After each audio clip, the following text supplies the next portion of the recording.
Hey guys, welcome to Vet Readiness Bootcamp. I'm Nick the Vet, and today I want to talk to you about employment through long-term services. Now, that's a program in the VR&E services track whereby they will pay for an associate's, bachelor's, master's, doctoral degree, certifications, vocational school, things like that. While you're in school, if you're in school for over 30 days, they'll give you E5 BAH. More if you have, children, but it'll be E5 base. And the base is based on where your school is, not where you live. That's if you have at least 1 day of GI Bill. If you don't have any GI Bill left, then you'll get a subsistence allowance, which is a stipend. Additionally, if you want to know how much BAH you're going to get, VR&E Services is required to use this website right here, so you can use that yourself to calculate how much you're going to get. People have been contacting me, people who have no degree at all, are contacting me because VR&E Services, some counselors are trying to push them to get an associate's instead of a bachelor's. I don't recommend that. I think everybody should at least get a bachelor's. Now, if you only want an associate's, that's fine. But don't let them tell you that all you can have is an associate's when you really want a bachelor's. There are some cases whereby an associate's would be sufficient. For example, if you wanted to be like, let's say, a mortician. If you get your associate's in that, you can get your license and be a mortician and eventually open up your own business. You don't really have to have a master's or a doctoral degree or anything to be a mortician. So if that's a goal you have or something similar where all you really need is an associate's, that's all you're ever going to need is an associate's, get it. But if they try to push an associate's on you and you want a bachelor's or your career goal in your head, you're going to want to go further than a bachelor's at some point, don't allow them to do that to you. Just justify your request, why you think that's not sufficient. Sometimes they'll say things like, you haven't worked in 2 years. You need to prove that you can go to school with this associate's. And we're going to try that first. The reason they're doing that is because when you start a plan and don't finish it, it doesn't bode well for them. Their goal is to get you in a program and get you out and close it and say that you are rehabilitated. It looks good for them and their promotions. So it's not really about you.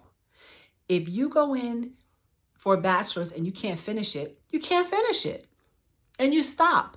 They should not be making decisions about your future based on how it's going to affect them, but they do it every day. So you need to understand how to combat that. Now, if you want an associate's, take it. But if you want a bachelor's, push back, say, I can do it. I can bring you letters from my doctors. There's no reason I should waste time on an associate's I don't need and get me into the swing of things and have to shift gears to go over to a bachelor's. No, push for what you want. Now, if you're interested in something above a bachelor's, please just check out video number 37. That has all the information you need. Back to this. If you go to school online, you're only going to get 50% of what the brick and mortar rate is. So for example, you live in New York, your BAH for one person is $3,000. You go to school full-time online, you're only going to get $1,500 a month BAH. But if you take at least one class on campus and everything else is online, you get the full BAH.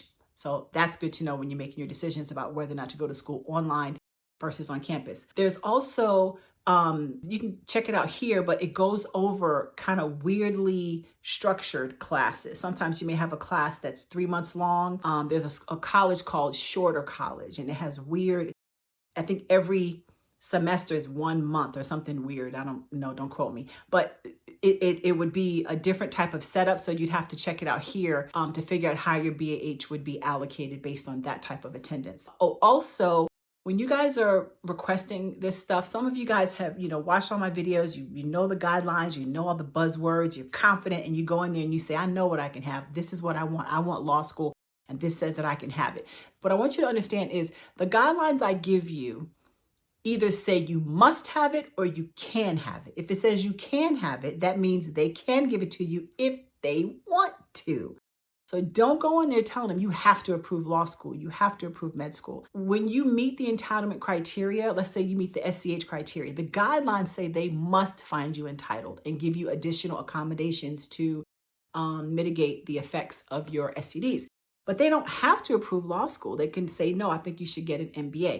So what I want you to do is remember that when you're going in there initially and when you're going back and forth with your VRC, what I suggest is be humble first, ask for it, see if they'll just do the right thing and give it to you. If they don't, you push a little harder. Well, here's my justification why I really think I should have it. If they still say no, well, the guidelines say I can have it. So this is where you go to video number 36, where you're trying to push back saying, but why?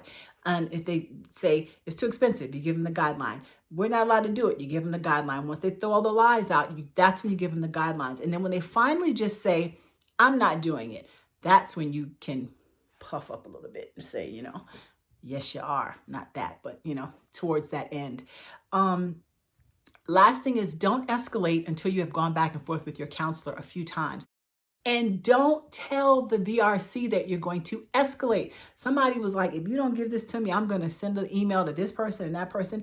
They don't give a crap about that.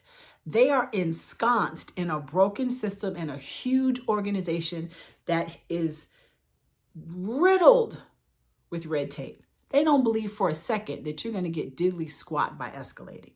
So you have to use it strategically. And the stuff that I give you guys on my YouTube channel, it works. It's worked for hundreds of people, actually thousands of people.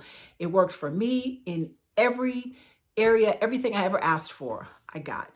But there's a way to do things. So don't go in there mean and being like, you're going to do this or I'm going to tell. You're going to make them hate you. You're going to make them work against you. And the goal is to get what you want. You may have to get a little salty with people. That's okay. But play nice first. And, play the game from video 22 and video number 36. One other thing, retroactive induction.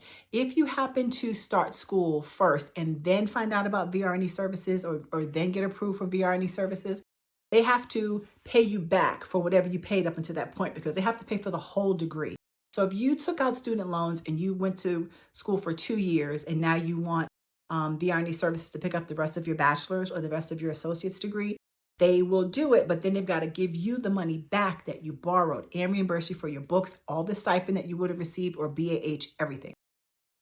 That's pretty good. You're not going to get that anywhere else. Okay, that was a lot of information. Hopefully it will help. I've gotten so many questions about long-term services in this past year that I said I just got to make a video and answer all these questions once and for all. So hopefully it helps you guys.